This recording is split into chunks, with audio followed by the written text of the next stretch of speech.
নদিয়ায় ছাত্রীকে কুপিয়ে খুন, বাড়ি থেকে তুলে নিয়ে গিয়ে খুন, নদিয়ার তাহিরপুরের ঘটনা।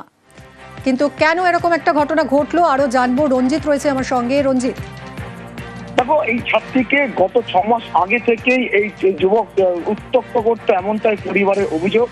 এর আগেও বাড়ির সামনে গিয়ে বাড়িতে ঢিল পর্যন্ত মেরেছে এবং তাকে ডেকে পরিবার বুঝিয়েছিল যে এই ধরনের ঘটনা যাতে না ঘটে পুনরায়। কিন্তু তারপর থেকে একাধিকবার উত্ত্যক্ত করতে এই ছাত্রীকে, 10ম শ্রেণীর ছাত্রী, বিভিন্নভাবে উত্ত্যক্ত করার চেষ্টাও করতো এই প্রসেনজিৎ মণ্ডল। এবং গতকাল যে ঘটনা ঘটেছে, গত সন্ধ্যায় এই ছাত্রী পাশেই তার গ্রামে, অন্য গ্রামের বাড়িতে তার মা বাবা যার নাম করে গিয়েছিল, কিন্তু তারপর থেকে অনেক রাত হয়ে যায়, বাড়িতে না ফেরা তারা কিন্তু খোঁজাখুঁজি শুরু করে এবং স্থানীয়রা তারা বাড়ির থেকে কিছুটা দূরে দেখতে পাচ্ছি গোশালার মধ্যে তার কোনো দেহ পড়ে রয়েছে রক্তাক্ত অবস্থায়। এরপরে পুলিশে খবর দেয়, পুলিশে উদ্ধার করে নিয়ে যায় এবং পরিবারের প্রথম থেকে সন্দেহ জাগে প্রসেনজিৎ মণ্ডলের ওপরে, কারণ প্রসেনজিৎ মণ্ডল বারবার এই ছাত্রীকে উত্ত্যক্ত করতো এবং তাকে বারবার জিজ্ঞাসাবাদ করতে একাধিক। সেই সময় কোনো অভিযোগ জানানো হয়েছিল? এর আগে কোনো থানা অভিযোগ না জানালো, কিন্তু পরিবারের পক্ষ থেকে এই ছেলেটিকে ডেকে বোঝানো হয়েছিল, তাকে বলা হয়েছিল যে উত্ত্যক্ত না করে। কিন্তু গতকাল যে ঘটনা ঘটেছে তারপরে সন্দেহ তার দিকে প্রথম থেকে শুরু হয় এবং একাধিকবার জিজ্ঞাসা, অসঙ্গতিপূর্ণ কথাবার্তা এবং পুলিশ গ্রেফতার করেছে। অনেক ধন্যবাদ রঞ্জিত। 8টার পর থেকে খোঁজাখুঁজি করে না পাওয়ার এসে মেম্বারকে ডাকলাম যে এই ব্যাপার। ওই তখনই মেম্বার আর একটা ছেলে যাইয়ে গিয়ে দেখলো তার হাত, ওই ছেলেটার হাতে কাটার দাগ, 2 হাতে কাটা। ওরা চেপে ধরলো, তোর হাতে এই কাটার দাগটা কোথা থেকে আসলো? তখন কিচ্ছু বলে না, আমি জানি না। ওই মেয়েটা কী করেছিস, কনে আছে, জানি না, আমি ওইসব ব্যাপারে কিচ্ছু জানি না। তারপরে আমরা এই টর্চ মেরে খোঁজাখুঁজি শুরু করলাম। ওর রক্ত দেখে আমাদের সন্দেহ হলো যে ওর হাতে রক্ত কিসে, কাটা হইলো কিসে। তখনই আমরা বডিটা দেখতে পাই। এখন চাইছি কঠিন থেকে কঠিনতম শাস্তি যাতে হয়। কাজ কত রকমের হয়? আমরা তো মাত্র কয়েক ধরনের কাজ দেখি আর জানি, যেগুলো আমাদের দৈনন্দিন জীবনে লাগে, আর সেই কাজগুলোর অধিকাংশই হয় ভঙ্গুর। কিন্তু এই কলকাতাতে এমন কাজ তৈরি হয় যা রুখে দিতে পারে বুলেট। জানেন কি, এই কলকাতাতে এমন কাজ তৈরি হয়েছে যা মহাকাশে কয়েকশো ডিগ্রি তাপমাত্রার হেরফেরেও ঠিক থাকে। দেখুন।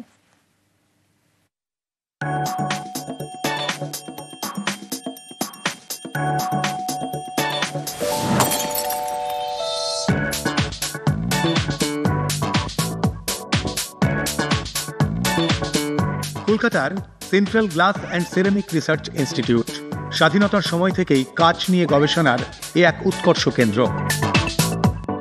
এক এক রকম কাজ, তার এক এক রকম কাজ, শুনলে অবাক হতে হয়। সেনা থেকে পুলিশ, দেশের যে কোনো বাহিনীর কাছে গুরুত্বপূর্ণ নিজেকে বাঁচানো, আর তার জন্য চাই বুলেট প্রুফ জ্যাকেট আর বুলেট প্রুফ গাড়ির কাজ। বুলেট প্রুফ জ্যাকেট তৈরি হচ্ছে সেরামিক দিয়ে। 5 থেকে 6 বছর আগে যে কিংশুক, যে ভাটনাগর অ্যাওয়ার্ড পেল বিআরসি থেকে, ওর কাজটাই ছিল আপনার বোরন কার্বাইড এবং carbon nano fibre based composite tiles করে ও ইন্ডিয়ান আর্মিতে দিয়েছে এই টেকনোলজিটা। মানে এখন যে বুলেট প্রুফ জ্যাকেট পরা হয় সেটা অনেক বেশি হালকা, কিন্তু অনেক বেশি আটকাতে পারে, অনেক বেশি আটকাতে পারে। এক্স্যাক্টলি। পুরো স্বচ্ছ এই কাচে আটকে যাবে AK-47 এর গুলিও। আগে অনেক মোটা এবং ভারী ব্যবস্থা করতে হতো এই বুলেট প্রুফ কাচের জন্য। এখন অনেক কম খরচ এবং ওজনেও অনেক কম এই কাচের।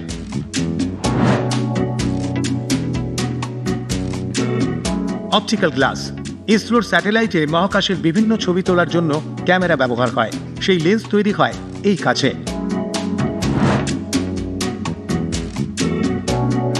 রেডিয়েশন ঠেকানোর কাজ করে এই কাচ। নিউক্লিয়ার বম বা চুল্লি থেকে যে তেজস্ক্রিয় বিকিরণ হয় তা ঠেকানোর ক্ষমতা রয়েছে এই কাচের। নাইট ভিশনে এই কাচ লাগানো হয়।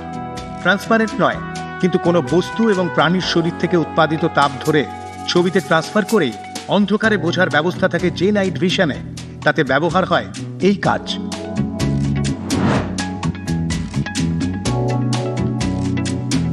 এই কাচের সম্প্রসারণ এবং সংকোচন প্রায় নেই বললেই চলে। -50 থেকে 150 ডিগ্রি সেলসিয়াস তাপমাত্রাতেও এই কাচ আকারে বদলায় না।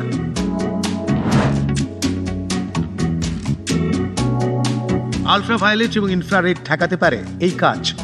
অপারেশন এবং অন্যান্য কারণে এই দুটি রশ্মির ব্যবহার হলেও মানুষের শরীরে তা ক্ষতিকর। তখন এই কাচ ব্যবহার করা হয়।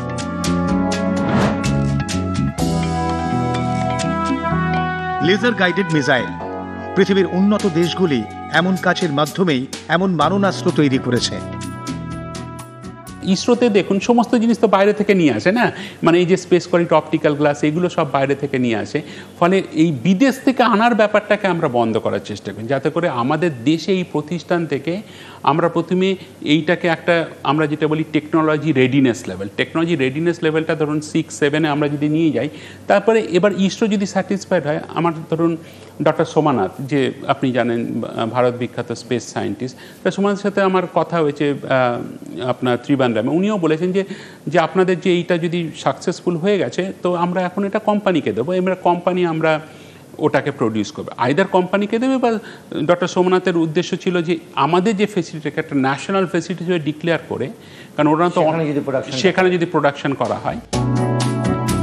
এমন বড় কাচের পিণ্ড থেকেই এই কলকাতার গবেষণাগারে তৈরি হচ্ছে দেশের সামরিক, মহাকাশ এবং অন্যান্য ক্ষেত্রে এগিয়ে যাওয়ার সরঞ্জাম। নিউজ 18 বাংলা। রামপুরহাটের ছাত্রীকে বাঁচানো যায়নি পুলিশের ঢিলেঢালা মনোভাবের জন্য, কিন্তু কালচিনিতে পুলিশ ব্যবস্থা নিয়েছে। সেখানে ছাত্রীদের যৌন হেনস্থায় শিক্ষককে গ্রেফতার করেছে পুলিশ।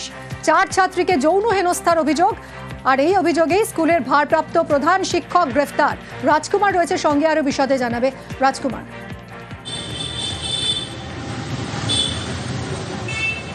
একদমই মিমি, দেখো অত্যন্ত তৎপর কিন্তু আলিপুরদুয়ার জেলা পুলিশ। তার কারণ হচ্ছে যে একেবারে অভিযোগ পাওয়ার পরেই কিন্তু আর কোনো বিলম্ব না করেই ওই যে ভারপ্রাপ্ত প্রধান শিক্ষক তাকে গ্রেপ্তার করা হয়েছে।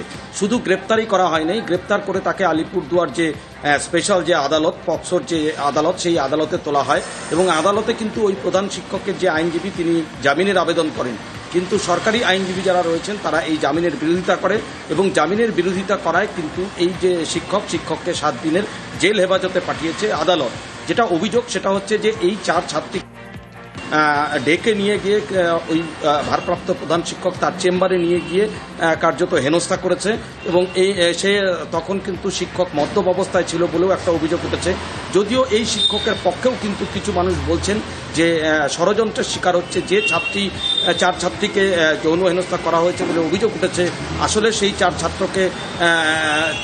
ছাত্রীকে গুটকা খাওয়ার জন্য শাসিয়েছিলেন ওই প্রধান শিক্ষক এবং তার কারণেই তার বিরুদ্ধে মিথ্যে অভিযোগ আনছে। এই রকমটাও কিন্তু একটা আরেকটি মহল সূত্রে দাবি করা হচ্ছে। মিমি, ধন্যবাদ রাজকুমার।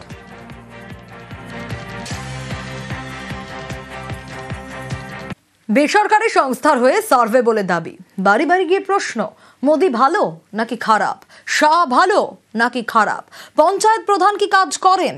আর এই সব প্রশ্ন করে তথ্য চুরির অভিযোগ বাসন্তীতে। মহিলাকে পাকড়াও করে পুলিশের হাতে তুলে দিলেন স্থানীয়রাই।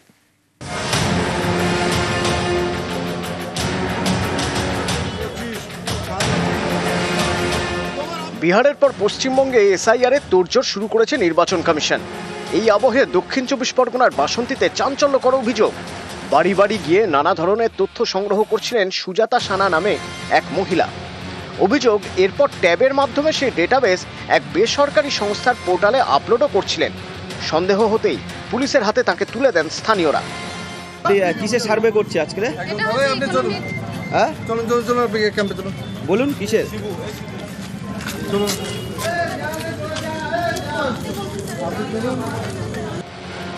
বৃহস্পতিবার সন্ধে বাসন্তীর কাঁঠালবেড়িয়ায় সুজাতা সানা নামে মহিলাকে ঘোরাঘুরি করতে দেখা যায়। স্থানীয়দের দাবি, তিনি গ্রামের মহিলাদের জিজ্ঞাসা করেন, মোদি ভালো না খারাপ, শাহ ভালো না খারাপ, রাস্তাঘাট ভালো কিনা, বাড়ি আছে কিনা, বাড়িতে কি বিদ্যুৎ আছে, পঞ্চায়েত প্রধান কাজ করেন কিনা। স্থানীয়দের দাবি, শুধু প্রশ্ন করাই নয়, উত্তর কি দিতে হবে সেটাও নাকি বলে দিচ্ছিলেন এই মহিলা। প্রধান কি দিচ্ছে, তোমাদের ঘর বাড়ি দিচ্ছে না দিয়ে না, রাস্তাঘাট ভালো হচ্ছে কিনা, জলপথ ভালো কিনা। তখন ওই বললো মোদী সরকার ভালো না খারাপ, এবার অমিত শাহ ভালো না খারাপ। এবার উনি বলছে খারাপ, আমরা বলছি খারাপ। বলছে আমি যে কটা বলে দেবো ওই ইশারা করে বলছে যে তোমরা জোরে বলবে। বলছে আমি কটা প্রশ্ন করে উত্তর দিতে হবে। কি উত্তর? বলছে তুমি অমিত শাহকে ভালো না খারাপ।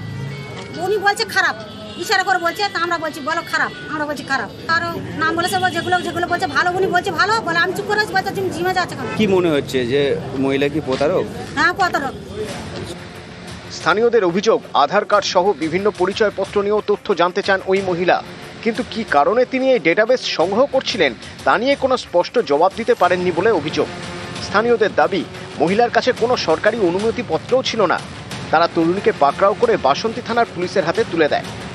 দক্ষিণ 24 পরগনার বাসন্তী থেকে অনুপ বিশ্বাস, নিউজ 18 বাংলা।